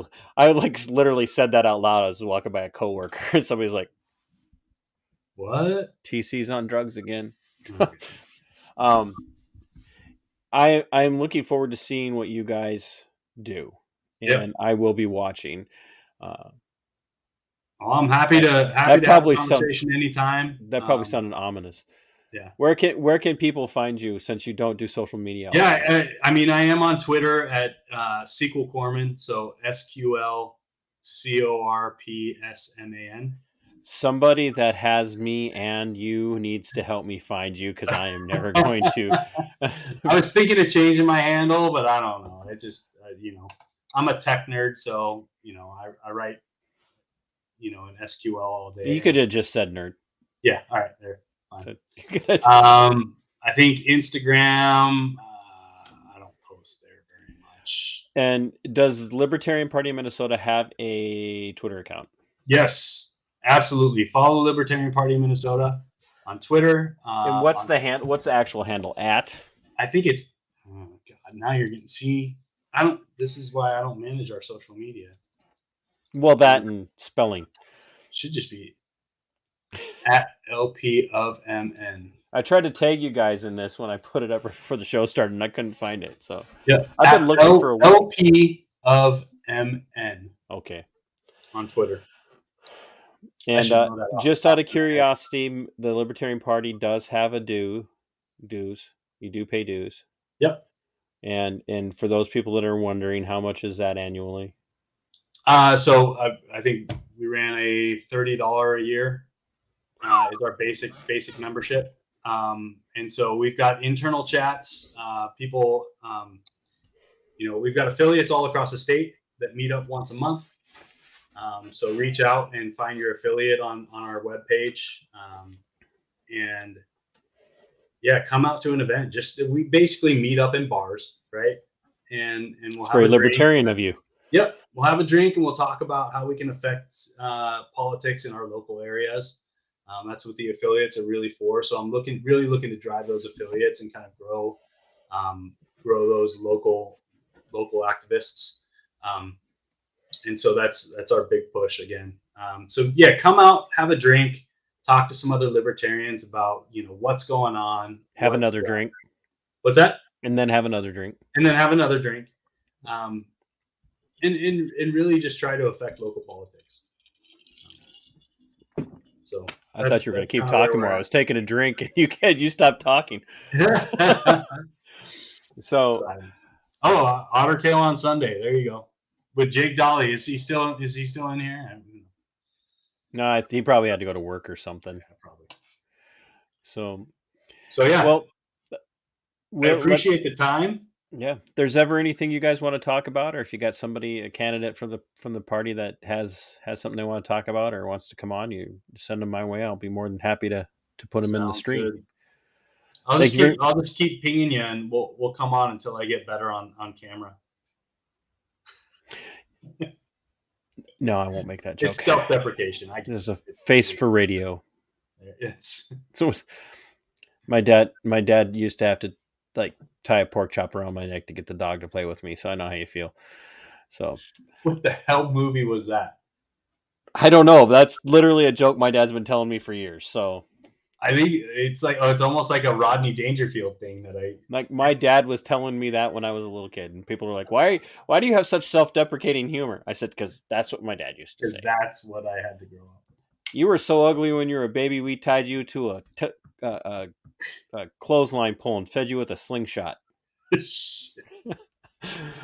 Well, hey man, thanks. Hey, you get out of here, and I appreciate your time, and tell your family or your cohabitation people. Yep. that I appreciate. I don't know what's appropriate language anymore. Yeah, who knows? You're gonna get canceled. It's all right. They've tried. You get out of here. We'll be in touch. All right, brother. Take care. Thanks, man. Later. Take care. Ladies and gentlemen, I am, I have made no bones about it. I'm very much leaning towards the Mises side of political philosophy, and definitely leaning towards the Libertarians now, because there's next to nothing that I recognize, especially in the state of Minnesota and the GOP anymore, that represents me. And they're pushing the people that I do recognize further and further away. They're running candidates against endorsed conservative, constitutionally minded candidates. And it's time that we just, for lack of better terminology, take our toys and went home. It just doesn't do us any good to keep going and doing the same things and expecting a different result. So it's time for people to take a stand. And it could be hard. It could be difficult. We could end up losing some ground. But how much more can you lose in Minnesota? I mean, crime rates are on the rise. Overdose deaths are on the rise, even though we've got all these laws in place to stop illegal drug use and illegal drug sales. Violent crime is increasing. The taxes are going up due to both parties. No one wants to give us our money back. And the other side blames the other side because the other side won't do what the other side wants to be able to get the money back. And nobody really wants to give you your money back. And they just want to keep taking your money. Our schools are failing. More and more people in Minnesota are choosing to home educate or go to private schools. But they keep taking your money to throw it after throw it after a failing system. And that's not about the teachers. The vast majority of teachers in the state of Minnesota hate what's happening to.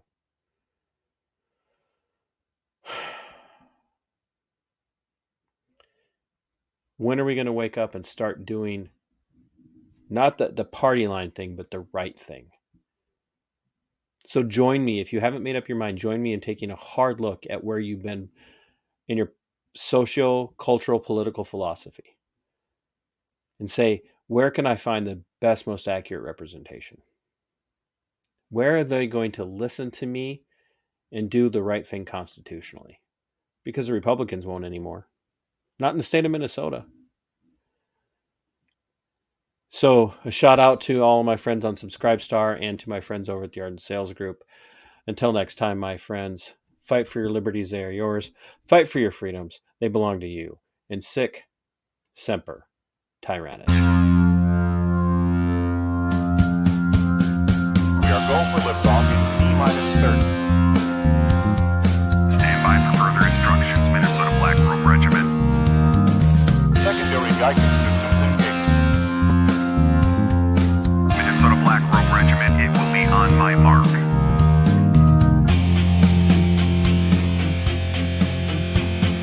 All systems are a go. All systems are a go. Minnesota Black Robe Regiment, you are over the target. You are authorized to fire at will.